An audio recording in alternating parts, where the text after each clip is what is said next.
एक समय की बात है। एक दूर दराज के गांव में एक गरीब लकड़हारा अपनी पत्नी के साथ रहता था। उनके पास ज़्यादा कुछ नहीं था, लेकिन दिलों में प्यार, सच्चाई और एक दूसरे के लिए सम्मान बहुत था। लकड़हारा हर रोज जंगल में लकड़ियां काटता और उन्हें बेचकर घर चलाता था। भाग्यवान, हम हमेशा क्या इस तरह गरीबी में रहेंगे? मैं लकड़ियाँ काटता हूँ मगर उससे हमारा गुजारा नहीं होता। अब हम क्या करेंगे? क्या हमें सारी ज़िंदगी गरीबी में ही गुजारनी पड़ेगी?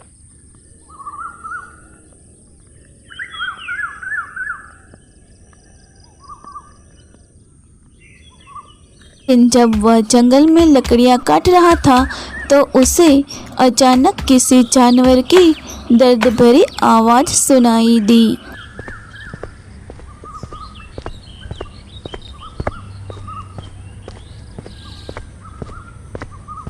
ये तोता बेचारा बहुत ज़ख्मी है, मुझे इसको अपने साथ ले जाना चाहिए।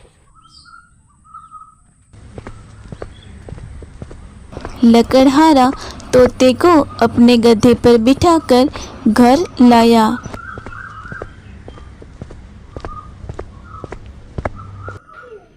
अरे जल्दी से चूने का लेप लेकर आओ। रुको, मैं हल्दी और चूने का लेप बनाती हूँ।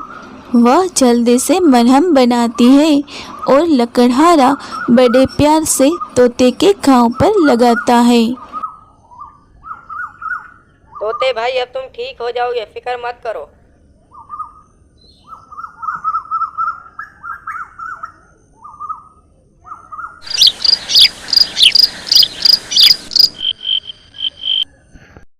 एक रात एक चोर उनके घर में घुस आया। आज तो इस झोपड़ी में ही चोरी करनी पड़ेगी और कहीं तो जगह नहीं मिली मुझे चोरी करने के लिए। उसे कोई कीमती चीज नहीं मिली। अरे वाह, ये तोता बाजार में बेचूंगा तो बहुत अच्छे पैसे मिलेंगे। ये तो बोलने वाला तोता है। मालिक, बचाओ, कोई मुझे चुरा ले गया। लेकिन तोता देखकर उसकी नीयत बिगड़ गई।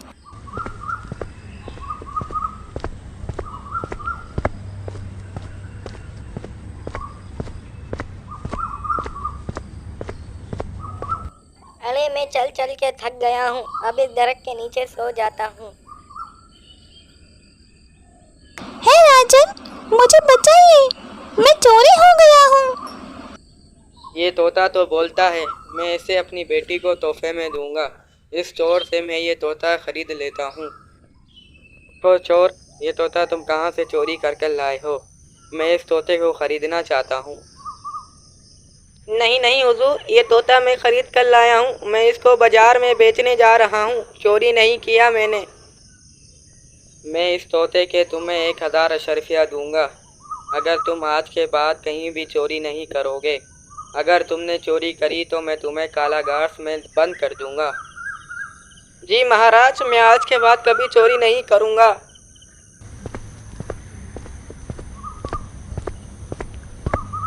राजकुमारी, ये तोता मैं तुम्हारे लिए खरीद कर लाया हूँ।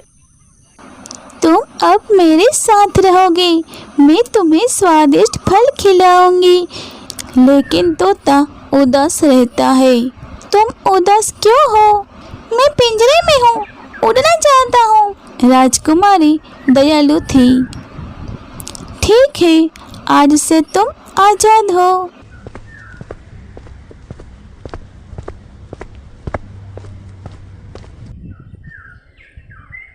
तोता उड़ता हुआ एक चमकते पेड़ के तक पहुंचता है। राजकुमारी भी पीछे पीछे आती है। जैसे कि वह पेड़ को छूती है, वो अचानक गायब हो जाती है। ओह, राजकुमारी कहाँ चली गई? असल में वह एक जादुई पेड़ था जिसने उसे पाताल में पहुंचा दिया था।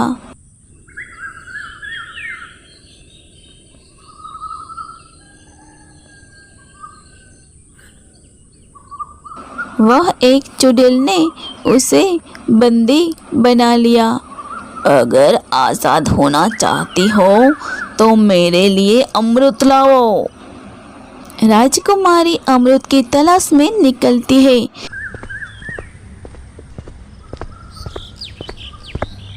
वह एक गुफा में पहुंचती है जहां एक सांप उसे डस लेता है और वह बेहोश होकर गिर जाती है। तोता राजा को जाकर सब कुछ बताता है। राजा तुरंत तलवार लेकर निकल पड़ता है।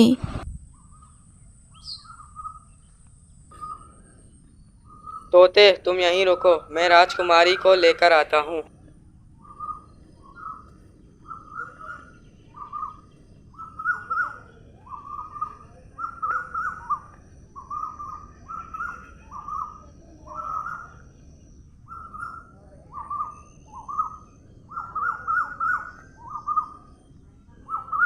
तुम कौन हो और मेरी राजकुमारी कहाँ पर है? मेरी बेटी को कुछ नहीं होना चाहिए। मैं तुम्हें अमृत ला कर दूंगा। अरे राजकुमारी को क्या हुआ? राजकुमारी तो जीवित नहीं है। लगता है इसको किसी ने काट लिया है। यहाँ पर कोई जहरीला सांप भी है। मुझे अंदर ध्यान से जाना होगा। लगता है यहाँ पे बहुत बड़ा सांप भी है जिसने मेरी राजकुमारी को डस लिया है और वो उस अमृत की हिफाजत कर रहा है। अरे यहाँ पर तो बहुत सारे तीर हैं। अब मैं अंदर कैसे जाऊँ? मुझे कुछ समझ में नहीं आ रहा है। वह गुफा में पहुंचता है, सांप से लड़ता है और अमृत ले आता है। राजकुमारी फिर से जीवित हो जाती है। मैंने तुम्हें जिंदा किया है ताकि तुम इस अमृत की हिफाजत करो। राजा एक चाल चलता है। वह अमृत की जगह पानी की बोतल लेकर चुड़ैल को देता है। अब मैं अमर हूँ। अब तुम्हें मैंने अमृत लाकर दे दिया। अब हमें बाहर जाने का मार्ग बताओ। अब मैं अमर हूँ। अच्छा, अब तुम अमर हो गई हो। ये लो मेरा वार। वह अपनी तलवार से चुड़ैल को मार गिराता है। जैसे ही चुड़ैल मरती है, एक विशाल बाज आजाद हो जाता है। राजन, आपने हमें आज़ादी दिलाई, धन्यवाद। राजा राजकुमारी बाज की पीठ पर बैठकर महल लौटते हैं। तोते, तुमने मेरी बेटी को बचाया है। मांगो जो तुम्हें मांगना है। अगर तुम नहीं होते तो मुझे पता ही नहीं चलता। मुझे बस मेरी आजादी और कुछ सोने के सिक्के चाहिए। राजा उसे 1000 सोने के सिक्के देता है। तोता खुशी खुशी उड़ता है और अपने पुराने दोस्त लकड़हारे के पास लौट आता है। जो दूसरों की मदद करता है उसके साथ भी अच्छा होता है। नेकी का सिला हमेशा नेकी होता है। अगर हमारी कहानी आपको पसंद आई तो आप हमारे चैनल को सब्सक्राइब करना मत भूलना।